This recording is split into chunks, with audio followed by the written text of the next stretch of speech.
মদ গাঞ্জা ওপেন বেটাইন বেটিনতে হাইরা এখানে মাদকের রমরমা ব্যবসা বর্ণনা করা সম্ভব না। ঠিক আছে, এগুলো উপরের লেভেল ছাড়া কি এখানে মাল আসবো? আমরা এবার হামাইতে ডরাই, পুলিশে আমাইতে ডরায়। সিলেটের কাষ্ঠঘর নামটা শুনলেই বুকের ভেতরটা থরফরে ওঠে। প্রকাশ্যে মাদক কেনাবেচা কিংবা অবাধ যৌনাচার সবকিছু এখানে অনেকটা ওপেন সিক্রেটের মতো। সিলেটের এমন একটি জায়গা যেখানে সাধারণ মানুষ তো দূরের কথা, পুলিশ প্রবেশ করতেও রীতিমতো ভয় পাওয়ার মতো অবস্থা। কেননা এখানে সর্বত্রই অপরাধী আর মাদক কারবারিদের অবাধ বিচরণ। টাকা দিয়ে হাত বাড়ালেই নারী আর মাদক দুটোই এখানে সহজলভ্য। আপনি গেলে কইব কয়টা লাগে। এটা ভদ্র ফ্যামিলির মানুষগুলা ইয়া দেখা যায় বিভিন্ন জাতর মাদক লইয়া যার এই যার সেই যার। তুই ওপেন মদ গাঞ্জা ওপেন বেটাইন বেটিনতে হাইরা পুলিশে আমাইতে ডরায়। প্রকাশ্যে চলছে ইয়াবা, গাঁজা, মদসহ নানা মাদকের কেনাবেচা ও সেবন। বাইরে থেকে দেখে এটি একটি সাধারণ বস্তি মনে হতে পারে, কিন্তু ভেতরে ঢুকলেই চোখে পড়ে এক ভিন্ন চিত্র। টাইলস মোড়ানো কক্ষ, শীততাপ নিয়ন্ত্রিত রুম, আর সেই পরিবেশেই বসে নিয়ন্ত্রিত হচ্ছে কথিত মাদকের এক অন্ধকার সাম্রাজ্য। এ যেন সিলেট শহরের মাঝেই আরেক অন্ধকার জগৎ। সিলেটের অধিকাংশ অপরাধ কর্মকাণ্ড আর মাদক কেনাবেচা নিয়ন্ত্রিত হয়ে এখান থেকে। সম্প্রতি বিশেষ অভিযানে সিলেটের এই চিহ্নিত অপরাধ সাম্রাজ্যে হানা দিয়েছে পুলিশ। তবে প্রশ্ন হচ্ছে, এখানে মাদক কেনাবেচা আদৌ কি বন্ধ হয়েছে বা কখনো কি হবে? মোবাইল লেগে গেছে কি কেন আমরা আমাইছি ভিতরে 10-12 জন গেছিলাম। বাইরাতে দেখতে লাগে কেন মেতর খানা আর ভিতরে আমাইলে দেখা তাজমহল হাজাইল টাইলস লাগাইল ভিতরে খুব সুন্দর।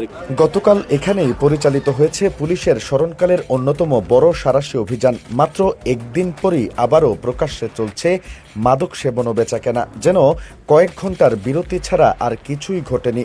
স্থানীয়দের অভিযোগ, মাঝে মধ্যেই পুলিশ অভিযান চালায়, কয়েকজনকে আটকও করে, উদ্ধার হয় বিপুল পরিমাণ মাদকদ্রব্য। কিন্তু অভিযানের রেশ কাটতে না কাটতেই আবার আগের চিত্র ফিরে আসে, অর্থাৎ যে লাউ সেই কদু। যে গুলি যায়, ধরে যায়, আসে, নেয়, আবার দেখা যায় 2 দিন বাদে আইলো, আবার যায়। এখানে তো আসলে মাদকের রমরমা ব্যবসা আমরা এটা চলে আসতেছে। প্রশাসন ব্যবস্থা নেয়, কয়েকদিন থাকে, আবার কয়েকদিন পরে এরা আবার শুরু করে, আবার চলে, আবার অভিযান হয়, মানে এরকমই কন্টিনিউয়াস চলে আসতেছে।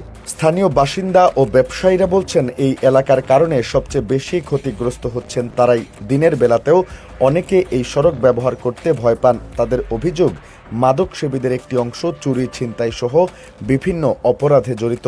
আশেপাশের এলাকায় অপরাধ সংগঠিত করে তারা এই এলাকায় ঢুকে পড়ে। তারপর তাদের আটক করা কঠিন হয়ে যায় বলেও দাবি করেন স্থানীয়রা।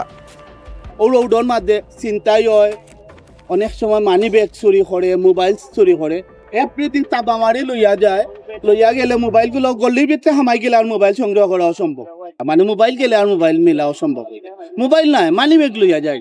এই জায়গার তারা নানি একটা আস্থানা করে বেড়াইছে, মানে সহজেও তারা ক্রাইম করিয়া ওইখানের ভিতরে আমাই যায়। আইনগতভাবে কিছু সম্প্রদায়ের ঐতিহ্যগতভাবে দেশীয় মদ প্রস্তুত ও সেবনের একটি সীমিত সামাজিক সাংস্কৃতিক চর্চার কথা উল্লেখ করা হলেও সেই সুযোগকে ব্যবহার করে এখানে অন্যান্য অবৈধ মাদকের ব্যবসা চলছে বহুদিন ধরে। এত প্রকাশ্যে যদি বছরের পর বছর মাদক ব্যবসা চলে, তাহলে কারা দিচ্ছে এই নিরাপত্তা? এই মালগুলা আসে কিন্তু তারাই না দেয়, আবার তারাই ধরে। এগুলো উপরের লেভেল ছাড়া কি এখানে মাল আসবো? ওভারে লিঙ্ক আছে, আমি সাধারণ মানুষ কিছু করতে পারবো? এটা করেই তারা দেয়ও, তারা আবার সিস্টেম করে তারা ওই সাধারণ মানুষকে ধরেন। আপনি গুড়ি তুলে নেন না কেন? স্থানীয়দের অভিযোগ, শুধু মাঠ পর্যায়ের মাদক কারবারিরা নন, এর পেছনে প্রভাবশালী কোনো চক্র বা উপরমহলের ছত্রছায়াও থাকতে পারে। এলাকাবাসীর প্রশ্ন, যে ব্যবসা পুরো শহরে ওপেন সিক্রেট, সেটি কেন আজও পুরোপুরি বন্ধ করা যাচ্ছে না? প্রশাসন যদি হয় আজকে আমি মাদক বন্ধ করবো, ও কাষ্ট করে দিয়ে আপনি আটিয়া যায়, হো মাথার ধরবো আপনারে পুলিশে, কিন্তু আসল যে দোষী তারে ধরতে নাই।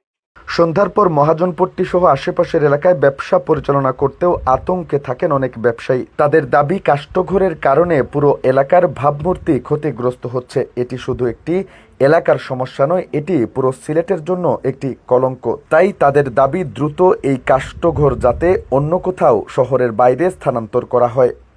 এখন এরা আবার হয়তো সংগঠিত হচ্ছে, আবার এগুলো বিক্রি করার চেষ্টা করছে। এগুলোর ব্যাপারে অভিযান নিয়মিত চলবে।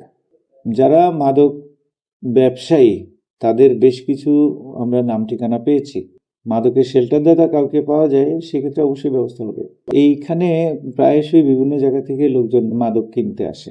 এটা আসলে সিটি কর্পোরেশনের বিষয়। এইটাকে যদি শহর থেকে সরিয়ে নেওয়া যায়, তাহলে অন্তত এটা একটু মাদক থেকে কিছুটা হলেও মুক্ত হওয়া যায় আর কি। গতকাল ছিল বড় অভিযান, আজ আবারও চলছে প্রকাশ্য মাদক কেনাবেচা। তাহলে প্রশ্ন একটাই, শুধু কি অভিযানই যথেষ্ট, নাকি প্রয়োজন এই পুরো নেটওয়ার্কের মূল হোতাদের শনাক্ত করে আইনের আওতায় আনা? স্থানীয়দের একটাই দাবি, সাময়িক নয়, স্থায়ী সমাধান। এই জায়গাতে উচ্ছেদ করিয়া বা অন্য জায়গাত নিয়ে শিফট করুক। এই জায়গাতে যতদিন ধরে কান হরানি হয়েছে না, ততদিন ধরে মাদক বন্ধ করা যেত না, চুরি বাটপারি বন্ধ করা যেত না, ছিনতাই বন্ধ করা যেত না। যাতে সিলেটের বুক থেকে মুছে যায় এই কথিত অন্ধকার সাম্রাজ্য আর নিরাপদ হয়ে ওঠে নগরীর এই জনবহুল এলাকা, এইটাই এখন নগরবাসীর একমাত্র প্রত্যাশা। নিবেন্দু তালুকদার, সিলেট ভিউ, সিলেট।